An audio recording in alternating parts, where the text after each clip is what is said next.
ஐராம், என் அன்பு செல்லமே, என்னுடைய அழகான தங்கமே, வாழ்க்கையில் நீ எதை கேட்கிறாயோ அது உடனடியாக கிடைக்க வேண்டும் என்று உனக்கு ஆசை இருக்கிறது. இது பொதுவாக எல்லோருடைய ஆசையும் தான். ஒரு விஷயத்தை கேட்டாயானால் அது நிச்சயமாக அடுத்த நிமிஷமே கிடைத்தால் அதைவிட சந்தோஷமாக இருக்க போவது யார்? நீயே சொல் பார்க்கலாம். இப்பொழுது உன்னுடைய வாழ்க்கையில் ஒரு விஷயம் உனக்கு கிடைக்கிறது. அது நீ கேட்ட அடுத்த நிமிஷமே உன் கைக்கு வந்து விட்டது.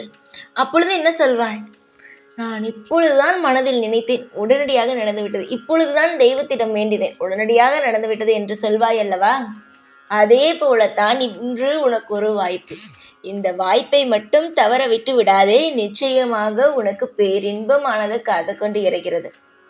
உன்னுடைய வாழ்க்கையில் நீ நினைப்பது உனக்கு இன்று அல்ல என்று ஒரு நாள் கிடைத்து விடுகிறது. சில விஷயம் உடனே கிடைக்கிறது, ஒரு சில விஷயம் அடுத்தடுத்து 1 மணி நேரமோ இல்லை மறுநாளோ கிடைக்கிறது.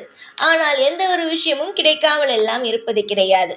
சில சமயம் நீயே சொல்வாய் என்னிடம், நான் கேட்டது எப்படியோ கிடைத்து விடுகிறது, ஆனால் காலதாமதம் தான் சாயி ஆகுகிறது.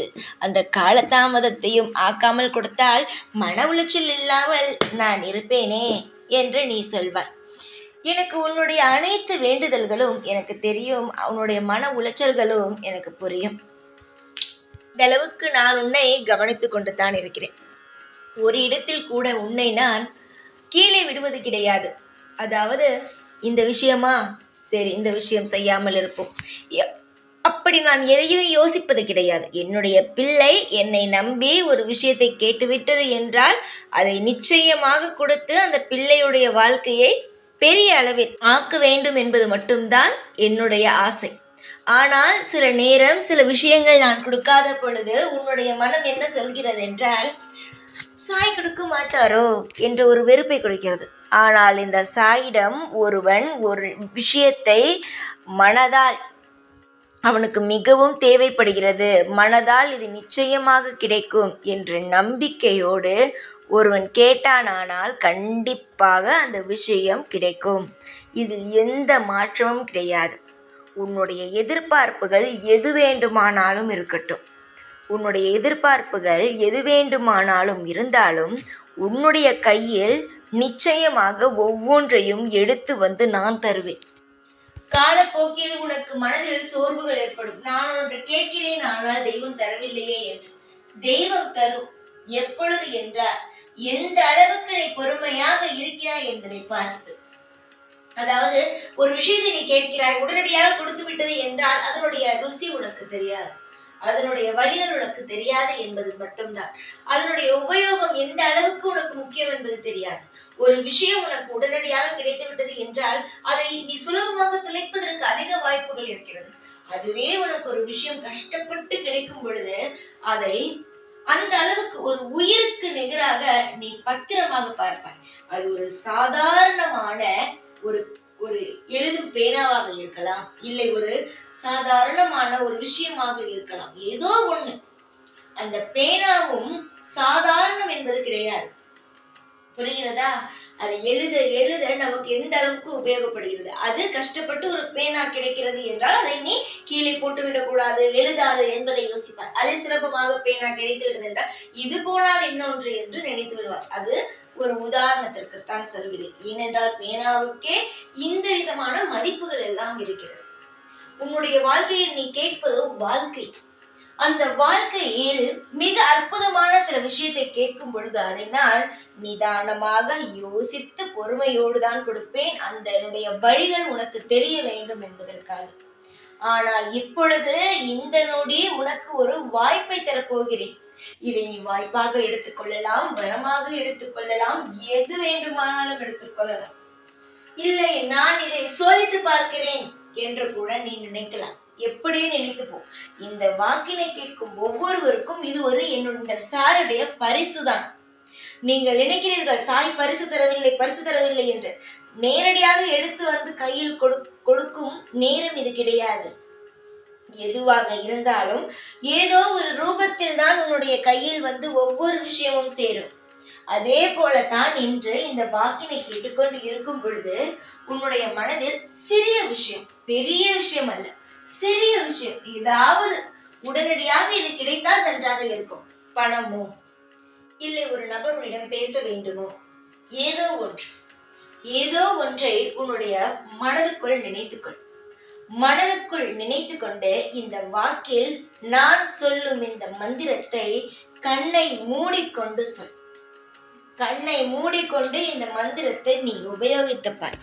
கட்டாயமாக உன்னை விட்டு போன பணமோ உன்னுடைய வாழ்க்கையில் விட்டு போன உறவோ எதுவாக இருந்தாலும் உனக்கு அப்படியே கிடைக்கும். இது ஒரு வரம். இந்த வரத்தை தட்டிவிடுவதும், அது மட்டுமல்லாமல் இதெல்லாம் எனக்கு தேவையில்லை என்று சொல்லி அலட்சியப்படுத்துவதும் உன் கையில் இருக்கிறது. எடுத்துக்கொள்வதும் எடுத்துக்கொள்ளாமல் இருப்பதும் உன் கையில் தான் இருக்கிறது. என் கையில் கிடையவே கிடையாது. ஏனென்றால் நான் எல்லா விஷயத்தையும் கொடுப்பேன் என்னுடைய பிள்ளைக்கு. ஆனால் இன்று ஒரே ஒரு விஷயத்தை வரமாக தரப்போகிறேன். சரியா? உபயோகப்படுத்தி பார் தங்கமே. ஹரி நமக் சிவாய, இதான் அந்த வார்த்தை. இதை நீ எப்படி வேண்டுமானாலும் எப்பொழுது வேண்டுமானாலும் இந்த வார்த்தையை நீ சொல்லிக்கொண்டே இருக்கலாம். இது இப்பொழுது மட்டும்தான் என்பது கிடையாது. இதனுடைய பொருள், அதாவது ஹரி நமக் சிவாய என்பது விரும்பியது நிறைவேறும். புரிகிறதா? இதற்கு ஹரி நமக் சிவாய என்று நீ சொன்னால் இதனுடைய பலன் என்னவென்றால் விரும்பியது நிறைவேறும் என்று அர்த்தம். அதனால் இப்பொழுது உனக்கு உடனடியாக ஒரு விஷயம் கிடைக்க வேண்டும் என்று நான் வரமாக தருகிறேன் என்று சொன்னேன். அதற்கு இதை 27 முறை ஹரி நமக் சிவாய என்று சொல். 27 முறை நீ கண்ணை மூடிக்கொண்டு ஹரி நமக் சிவாய, ஹரி நமக் சிவாய, ஹரி நமக் சிவாய என்று சொல்லும் பொழுது உன்னுடைய வாழ்க்கையில் நீ கேட்டது கிடைத்திடும். இதை நீ இந்த நிமிஷமே உணரலாம். நிச்சயமாக இதை உணரலாம். அது மட்டும் அல்லாமல் இதை இப்பொழுது மட்டும்தான் நான் சொல்ல வேண்டுமா சாயி என்று நீ கேட்கலாம். நீ எப்பொழுது வேண்டுமானாலும் இந்த நாமத்தை, அதாவது இந்த ஒரு வார்த்தையை, இந்த சக்தி வாய்ந்த வார்த்தையை நிச்சயமாக ஹரி நமக் சிவாய என்று சொல்லலாம். இதை சொல்ல சொல்ல உன்னுடைய விருப்பமானது நிறைவேறும். உன்னுடைய விரும்பியது, அதாவது நீ ஆசைப்பட்டு மனதில் வைத்திருக்கும் விஷயம் நிறைவேறும். கண்டிப்பாக உன்னுடைய வாழ்க்கையில் மிகப்பெரிய லட்சியத்தை அடைவாய். அவ்வளவு நிறைந்த சூட்சமமான ஒரு வார்த்தையை நீ எந்த அளவுக்கு பயன்படுத்தி முன்னேறப் போகிறாய் என்பதை நீதான் முடிவு செய்ய வேண்டும். ஹரி நமக் சிவாய என்ற வார்த்தை மிக மிக சக்தி வாய்ந்த வார்த்தை. நிச்சயமாக இந்த நேரத்தில் நான் உனக்கு இதை சொல்லியிருக்கிறேன் என்றால் நீ உயரப் போகிறாய், வாழ்க்கையில் அடுத்த கட்டத்தை அடையப் போகிறாய் என்றுதான் அர்த்தம். பல பேர் பலவிதமாக பேசுவார்கள், புரிகிறதா? ஆனால் நீ ஒன்று தெரிந்து கொள்ள வேண்டும். உன்னுடைய வாழ்க்கையில் நீ எதை நம்பிக்கையோடு செய்கிறாயோ அது மட்டுமே தான் உனக்கு கிடைக்கும். நம்பிக்கையோடு எதுவாக இருந்தாலும் செய்யுங்கள். நல்லதொரு வாழ்க்கையை நீங்கள்தான் அடையப்பீர்கள். பல பேர் சொல்லலாம், ஆனால் எதுவும் உங்களுடைய காதுக்கு விழாது. ஆனால் நீங்கள் எதை மனதில் விருப்பத்தோடு செய்கிறீர்களோ அது மட்டுமே தான் உங்களுடைய வாழ்க்கையில் மிக மிக சிறந்ததாக இருக்கும். அதனால் எல்லாவற்றிலும் பொறுப்போடும் நம்பிக்கையோடும் நடந்து கொள்ளுங்கள். நான் இருக்கிறேன் உங்களுக்காக எப்பொழுதும். சந்தோஷமாக இரு. ஓம் சாய்ராம்.